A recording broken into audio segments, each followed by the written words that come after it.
give a damn about a hater when I feel like it. Not today, not today, not today, not tomorrow. Get out my way, please, I'm tryna get paid. Not today, not today, not today, not tomorrow. Get out my way, please.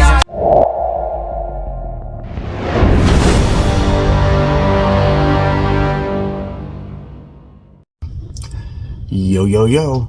Welcome to week 6 of the BMO Report. Carl is on assignment. I'm your boy Bino here, and it's been a rough start to the week 6. We had multiple guys go down and are going to be on the IR, including Justin Jefferson, Devon A. Chain, Anthony Richardson, James Conner. Luckily, I had 2 of those guys, Jefferson and A. Chain, so it's going to be a scramble this week. Probably be giving Heptic his first win of the season, but we'll see what happens.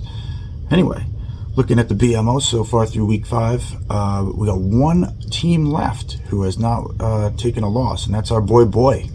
Congrats to him. He's got a hot squad. Let's see if he can keep it going this week.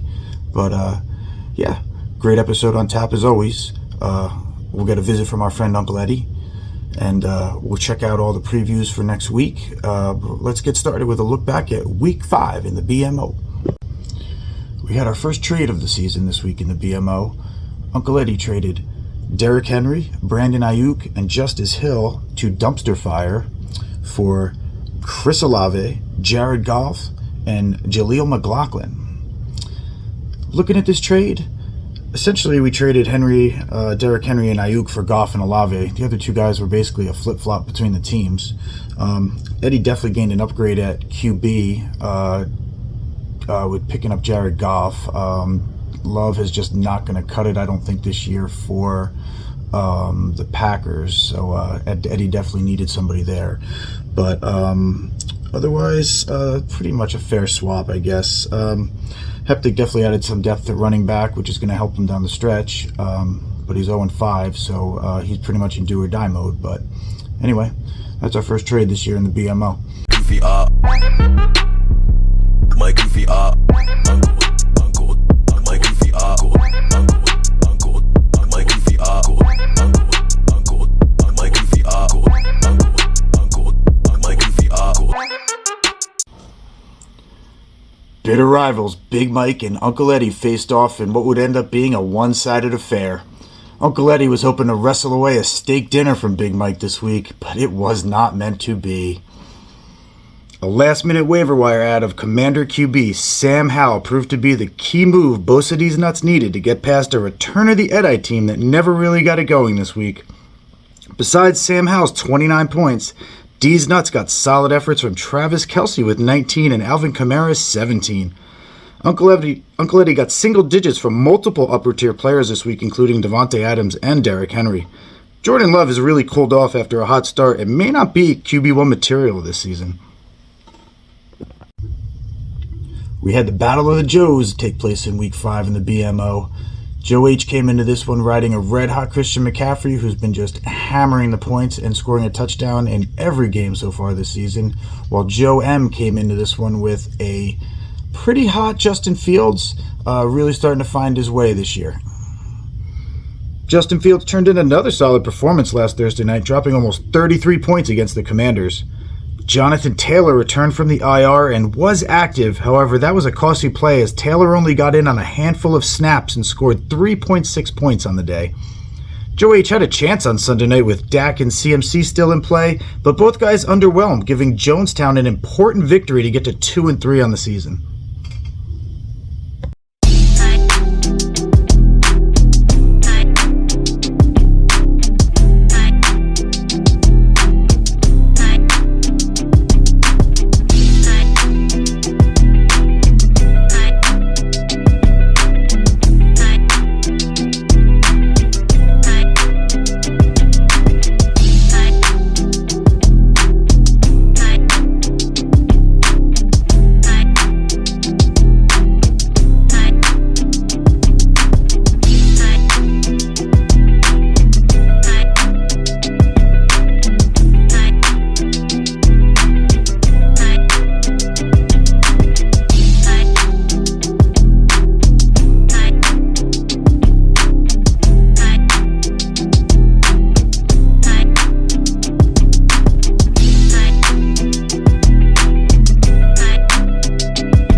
What's up, lads?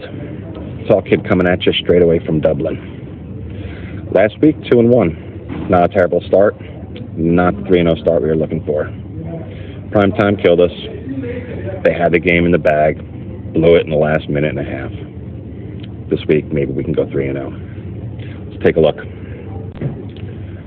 First game on the block this week, I like Florida State over Syracuse. Florida State's number 4 in the country.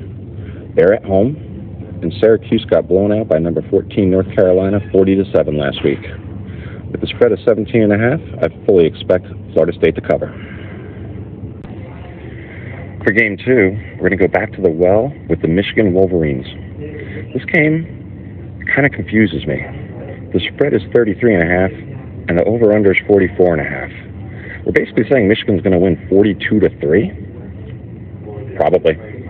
The game's definitely going over 44.5. Michigan's at home. They're undefeated. They're number 2 in the country. They're putting up a shit ton of points. Let's go Wolverines. Last game on the docket this week, Maryland versus Illinois. Maryland comes into the game 5-1, playing a terrible 2-4 Illinois team. Spread here is only 14 points. Maryland's 5-1. Their only loss was last week to Ohio State.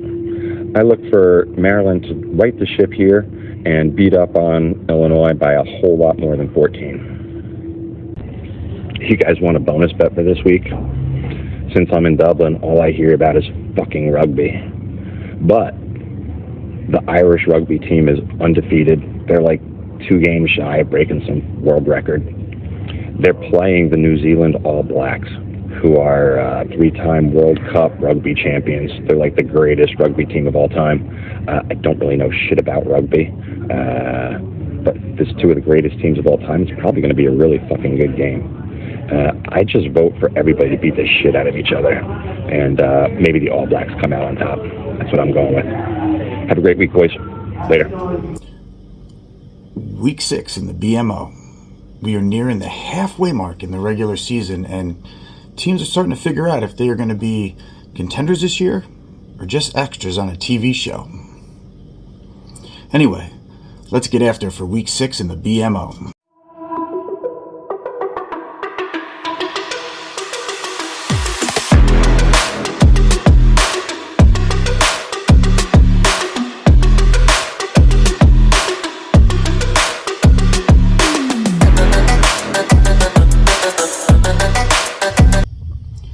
We got 2 teams here coming off big wins in Week 5. Look for this to be a sneaky good matchup this week in the BMO. Creme Brulee gets back the potent scoring combo of Justin Herbert and Keenan Allen, who will face a Both of These Nuts team who needs to pick up a win this week to get back to 500. Just a hunch here on this one, but give me the Banana Man to pull off the upset here.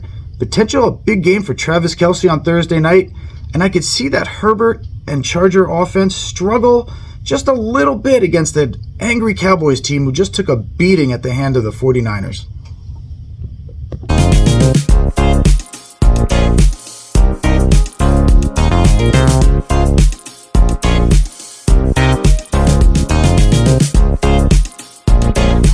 What's up, guys? This is Uncle Eddie of Uncle Eddie Says.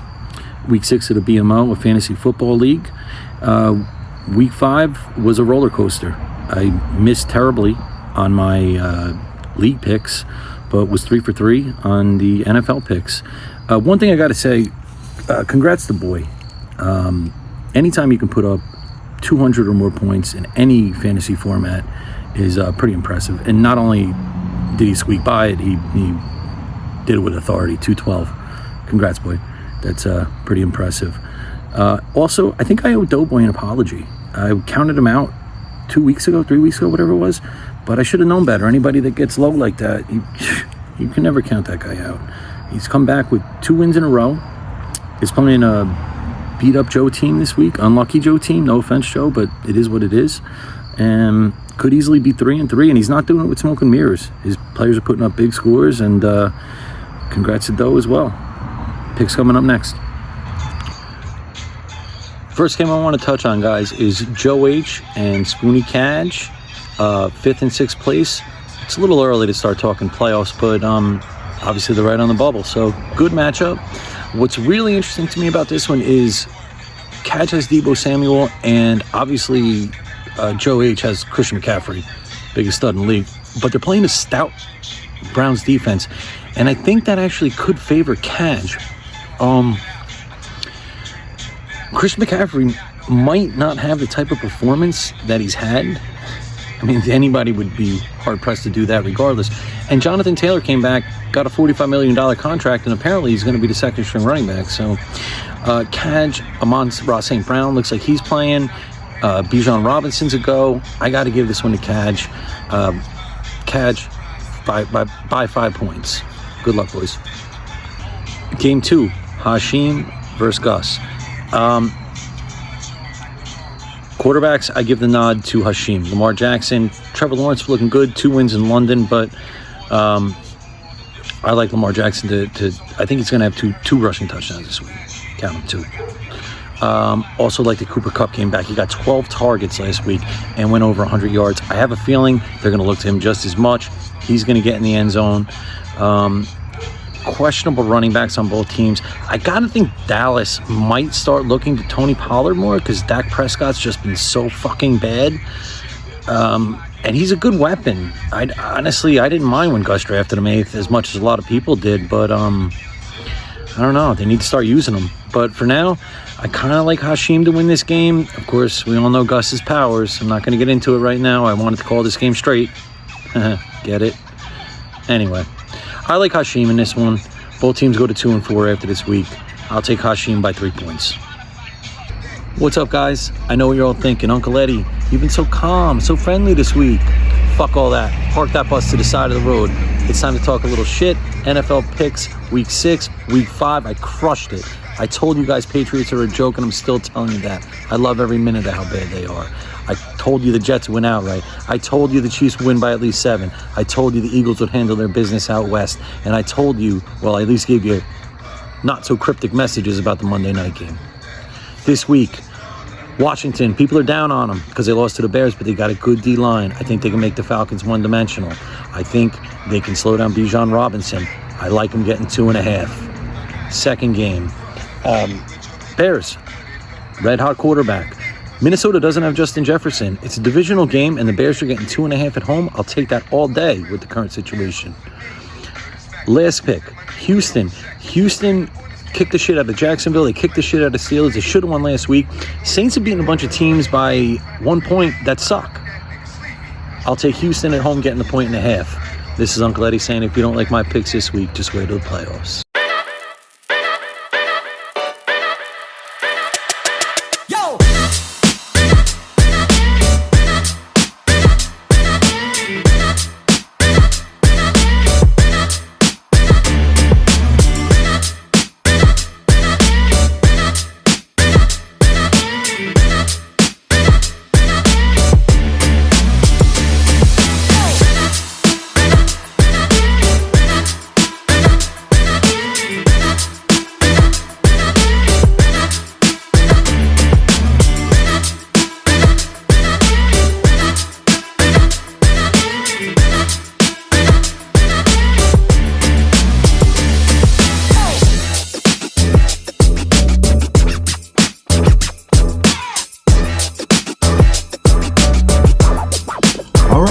That's about going to do it for week 6 of the BMO Report.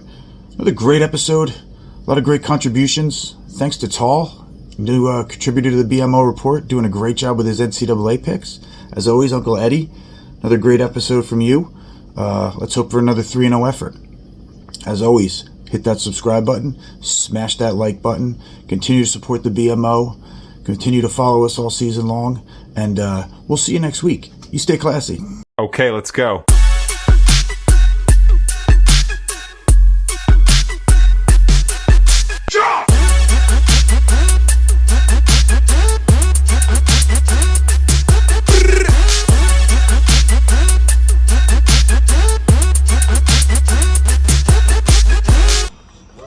Eddie T has asked that I comment on getting the first pick. I'm probably leaning toward Justin Jefferson, but I may take Jamar Chase. leaning toward Justin Jefferson now. Is that good, Ed? Anything else? He says that's okay, but I love it, man.